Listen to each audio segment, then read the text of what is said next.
G'day viewers, I hope you've got a cuppa. Nice morning espresso. This is the news. The dwindling days of the Derbyshire Steam Peak Forest Railway coming soon. It's time to get steamy again. What have we got? Retread the rails of the past, since gone but not forgotten. Train Sim World 3 Peak Forest Railway, Ambergate, Chinley and Buxton is coming May 9th and is available to pre-order on Steam from today with a 10% discount. We've been documenting the progress of Peak Forest Railway since our announcement of the route in our Festival of Rail back in February, with some key updates appearing in both February and April roadmaps. Once again, Train Sim World goes back to the twilight days of the British steam era, depicting a line that is in parts now lifted and used for recreation as both a walking trail and a cycle path. 25 stations. Well, that's pretty good. Peak Forest Railway route map is what I'm looking at. And Ambergate, Watsandwell, Cromford Sidings, Cromford, Matlock Bath, Matlock, Darley Dale, Rowsley Sheds, Rowsley Sidings, Rowsley, Bakewell, Hassop, not used, Great Longstone, not used, Monsaldale, not used, Millersdale, Blackwell Mill Holt, Buxton, Buxton Sheds, Tunstead Quarry, Peak Forest Sidings, Chapel Inley Firth Central, Chinley, Bucksworth, not used, and Go Hole Sidings. So if we take off the not used places, which is what, 4? Yeah, it looks like 4. We're down to 21 stations. Still quite a route. And there appears to be a branch line, which is nice. There's a few other bits and pieces sticking off it here and there. The quarry is a good opportunity for some serious shunting. Train Sim World 3, Peak Forest Railway, Ambergate, Chinley and Buxton will cover the line from Ambergate to Chinley, places both with current stations on the railway network, but with the line linking them now segmented into various uses, from an extant passenger branch line to Matlock, a heritage railway, a footpath cycle track, and parts of a dedicated freight line. This route add-on takes the players back to when the entire line was in use, along with the small branch to Buxton. Set in 1963, some 5 years after the setting of Spirit of Steam, it is the hard-working LMS Fowler Class 4F that represents the fading light of steam era in Derbyshire, locomotives and rolling stock. And then we have a snow-blasted Fowler 4F060. And that's at Rowsley Up Sidings. And I can see plenty of freight stock in the background, so it would appear there's some opportunities for shunting there. Adding to the Train Sim World Steam fleet for the first time since Spirit of Steam is the LMS Fowler Class 4F, an 060 tender locomotive of which 575 examples were built between 1924 and 1941. Like the Stanier 8F, named after William Stanier, the Fowler 4F is named after its designer Henry Fowler, though rail fans at the time instead used the nickname Duck Sixes when spotting these locomotives on the rail network due to their wheel arrangement. Today, only 3 examples survive, currently under overhaul at various heritage railways. I could suggest why they're called ducks, because on the railway I work on, we have 262s, and they waddle like ducks when they're working hard. They go punk, punk, punk, punk. And it really does look like a duck waddling along. Anyway, we can see here a fireman shoveling some coal. Will it be real coal this time or still imaginary? That's the question. But I do note that the firehole door is open while the fireman's trying to put the coal in. That's good. If they've mastered that timing, I'll be pretty happy. Players of Spirit of Steam will notice an immediate difference in the cab layout of the 4F when compared to the larger Jubilee and 8F locomotives. Head-out camera view will come in very handy, with the windows offering limited visibility for footplate crew. This will be particularly important during banking operations, a unique style of gameplay for a British route introduced here to assist trains hauling heavy limestone. Banking implies a locomotive on the back. They will have had to have changed the game to do that. That's kind of cool. In fact, there's an example of it. There's a 4F banking a train of ICI limestone hoppers. And it appears to be a loader in the background down there, so can we expect some loading operations? That would be cool. We've got semaphore signalling. Looks to be similar to the type used on Spirit of Steam. Just looking at the others. The buildings look cool. They're clearly a new asset, I haven't seen them before. The fitted dry stone walls are nice. There's lots of detail along the side of the track there, which I like. Lots of weeds and things. So hopefully the lesson's been learnt that you need lots of weeds and stuff. That would be cool. Carrying the limestone is a new ICI hopper wagon, working in conjunction with the 20-ton brake van first seen in Spirit of Steam. There's a crane there. Have we seen a crane model in the game before? I don't think we have. And there's a nice cottage up in the background there too. See, that's just the old vintage stuff, and that looks to be a station, because I can see a station sign there, but I can't read it because there's someone in the way of it. But you can see people standing in the van. Cool. That'd be cute if we get people standing in the van. It's not unrealistic. Even freight trains did actually carry passengers. I don't know if you're aware of this, but even in Australia today, you can actually buy tickets on a freight train. And if they've got any kind of accommodation on the train, they'll take you. They don't always have it, but a lot of freight trains actually do have something available. Both the LMS Jubilee and LMS Stania 8F, seen previously in Spirit of Steam, will also be included in this route add-on alongside the new 4F, seeing all three Train Sim World steam locomotives running together along the line. A varied selection of services will be available to operate, including local stopping and express passenger services with the LMS Jubilee and Mark 1 coaches, limestone quarry shunting and banking with the LMS 8F, 4F and ICI hoppers, yard shunting services with the 4F and various freight wagons. Shunting, I like shunting. Local freight with the 8F and various freight wagons. I hope that means dropping stuff off and picking stuff up from our sidings. I really do. That'd be cool. Maybe I shouldn't hype myself up too much. Who am I kidding? I already know. Light loco services featuring all three locomotives. Double heading will also feature in one of the scenarios. Bit of double heading action. That's the first time we've had double headed steam in the game. And that I like because it opens us up to being able to do double heading in Scenario Planner, hopefully, because hopefully this formation will be available to use. That would be cool. It looks like a bloody long one. We've got the Crimson coaches and a pair of Jubilees. Hopefully they end up with different names. There are no additional service layers for this route add-on. The LMS Jubilee, LMS Stania 8F, Mark 1 coaches, freight wagons and 20-ton brake van from Spirit of Steam are all included when purchasing Peak Forest Railway, along with the new LMS Fowler 8F and ICI hopper wagons. That's cool. That means that you actually get the engines that you need to run the route without having to own Spirit of Steam. I like that. That's really good. And I can also see there that there's a lot of weeds along the track. That I like.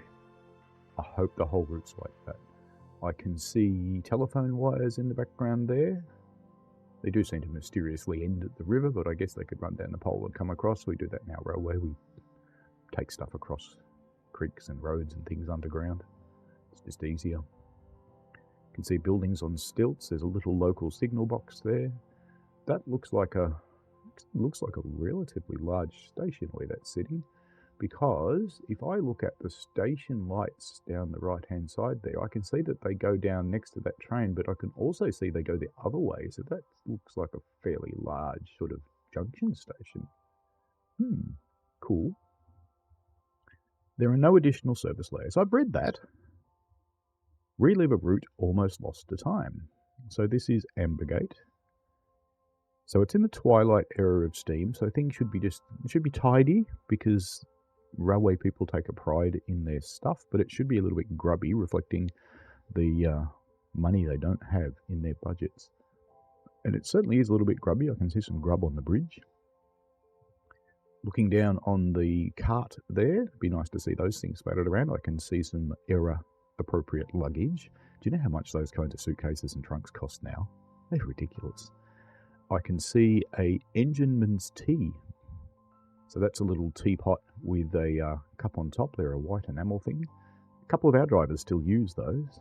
I don't like them because you get glass in your tea when you shatter them, when you bump them around too much. I go to stainless steel myself. It's safer. I don't want glass in my tea.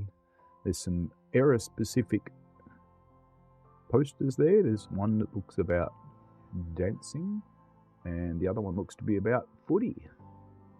We'd call it soccer, but they'd call it footy. So that's quite cool. They look like they're nicely done. They don't look too cheesy. Yeah, I kind of like what I'm seeing so far. I can see one thing I don't like, but I'll hold off on it. See if you can spot it. It's on the locomotive. Seems to be a little out of error to me, but we'll see. I'll have to do some research before I mouth off about it. Though significant portions of the route have since been taken up, Derbyshire locals and keen walkers may be familiar with several locations along the way. Between Ambergate and Matlock, the line is still in use as a branch line running through Watsandwell, Cromford and Matlock, Bath, and from Matlock to Rowsley as part of a heritage railway called Peak Rail. A distinctive station building can be seen at Cromford, with a fascinating history encompassing the freight trains seen on this route add-on and some rock and roll from more recent times. You can read more about this from our friends at We Are Rail Fans in their article Standing at the Station. Well, we won't do that right now. This looks cool. So there's quite a yard here. There's a bit of train action going on simultaneously. Yeah, that's kind of cool. I like the cliff formations. They're quite nice. That looks like it's quarried out. So we're actually in a quarry with a railway in the quarry. That's quite cool. I like that. I really like the foliage along the edges. And the way is still kept clear, because the way would be in the 50s and 60s. There was still a lot of pride in the way. Telephone wires maybe a little thick to me. Maybe. I'll wait till I see them in the game. But it's hard to tell from screenshots. But we've got some bushes up on the top. We've got some nice bushes running up and down the battered face on the right-hand side there. Little tunnel up the end. Reminds me of a Hornby tunnel. In-game, beyond Matlock, a series of freight sidings, mills, bridges and tunnels exist, as they were during the early 1960s along with Bakewell Station, that once served the town from which the famous tart gets its name. That would be the Bakewell Tart. Other stations had already closed by the 60s at Hassop, Great Longstone and Monsall Dale. Today, Hassop Station is a tea room and a cafe for walkers and cyclists along the Monsall Trail, which runs along an 8.5-mile stretch of this railway route. So here we've got a fairly large station. It's another junction station because we've got tracks heading off in two different directions. We have a very distinctive round-top roof building over there, which today you'd go as a mosque, but back then it's probably a mission. And it looks to be a Y junction, so wherever that is. There's some era vehicles up on the freight platform that you can see. There's some wagons in the freight platform. We've got a 4F which appears to be moving some passenger carriages. I couldn't imagine the 4F would take passenger carriages out on the line very often, so it's probably a shunting operation. We have got the semaphore signalling of the deliberately confusing British type. It is very hard to understand the semaphore signalling that's used, I find. I know lots of people are probably screaming at the screen right now going, you should just bloody learn them. Well, I learned the semaphores on my railway and I don't want to pollute that knowledge, so I make use of the next signal HUD in the game deliberately, because I can't afford to get them wrong on my railway. Yeah, that looks kind of cool. The lighting is obviously TOD4, and I would suggest it's at one of the longer times of the day because there's some very long shadows. So this is taken at one of my preferred times of the day.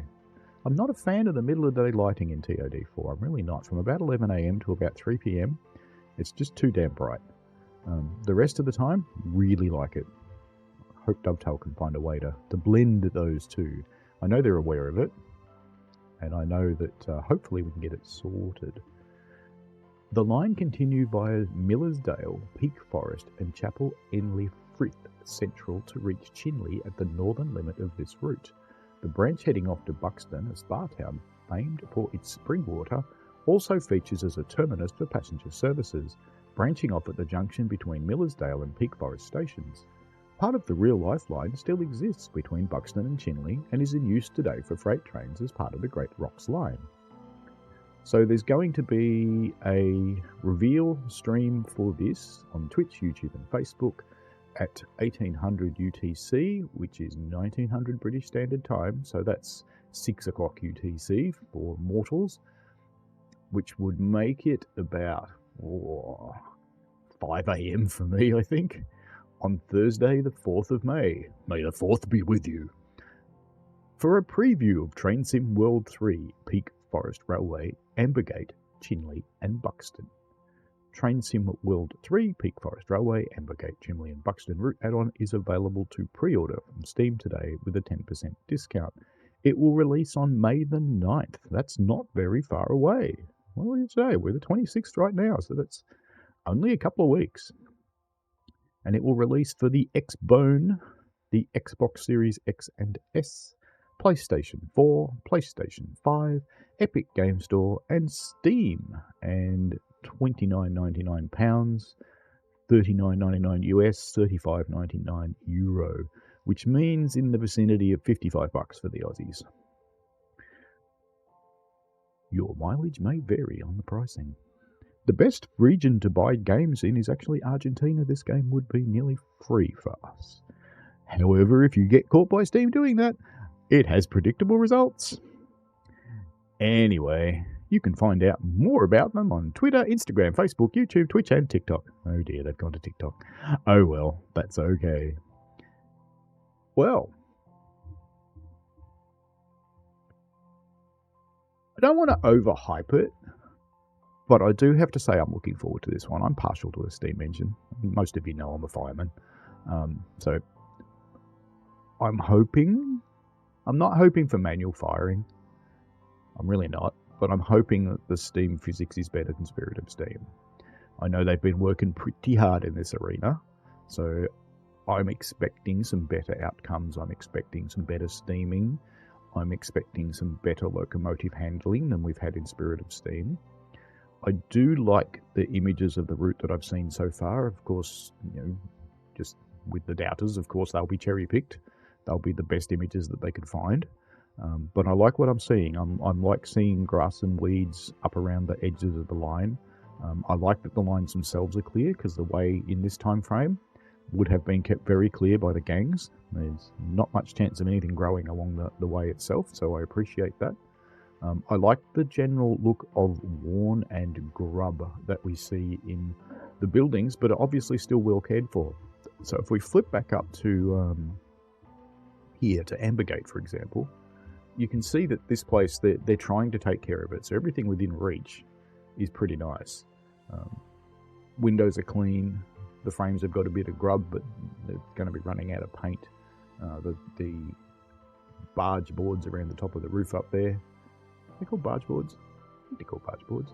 Station signs themselves are in need of a bit of paint. So you can see it's about right for the era. So it's fairly clean, but there's a bit of grub because they're running out of money. So I'm kind of happy with what I see so far. I like that there's lanterns on the locomotives as well. I hope the AI trains actually get their lanterns. That would be good. I like the look of the 4F. I was a little dubious as its choice of a locomotive when it first came, because it's another one that doesn't have a lot of monkey motion. And I like a lot of monkey motion. Monkey motion is the stuff that happens, because the 4F is an inside cylinder locomotive, and the cylinders are in that big cast iron block immediately under the smoke box, just in front of the front wheels. So you can't really see them. You won't see them in this machine. You won't see them in the model. You won't see them operating. because they're driving a motion on the inside. I can't remember if they drive the front wheel set or the middle wheel set. I think they drive the front wheel set. So they're an angled job. You won't see them in there at all. What you will see is the valves. So you'll see the piston slide valves on the top. You will be able to see those if you go in there because there's a gap between the boiler and the frame. Now, that's always the downfall of a locomotive, having a gap between the boiler and the frame. Our J and K class were built that way, and that was built so they could be multiple gauged. That wouldn't have been why the Fowler was built that way. It's just built this way because it was. But you get cold air going in under there. It makes your boiler cold. But anyway, that's a different story. I prefer no gap. Gap-free locomotives. But anyway, no, it's looking pretty cool. So, yeah, I'll be looking forward to seeing more. Cool. Alrighty. Let me know if you've spotted anything that you do or don't like. Like I said, I've already spotted one thing I don't like, but I'm going to do some research before I say it and make sure I am correct because I don't want to say it if I'm not correct. I'll probably ask Matt about it as well as doing some research and see what he thinks. But anyway, all good. So let me know if there's anything that you've spotted that you like or don't like in the comments, and we shall see how it goes. Let's not overhype it. All right. Peak Forest, ladies and gentlemen, boys and girls, significant others, people of all nations, creeds, colours, and all those sorts of things that we have these days. Or alternately, just thanks for watching, folks. See you later.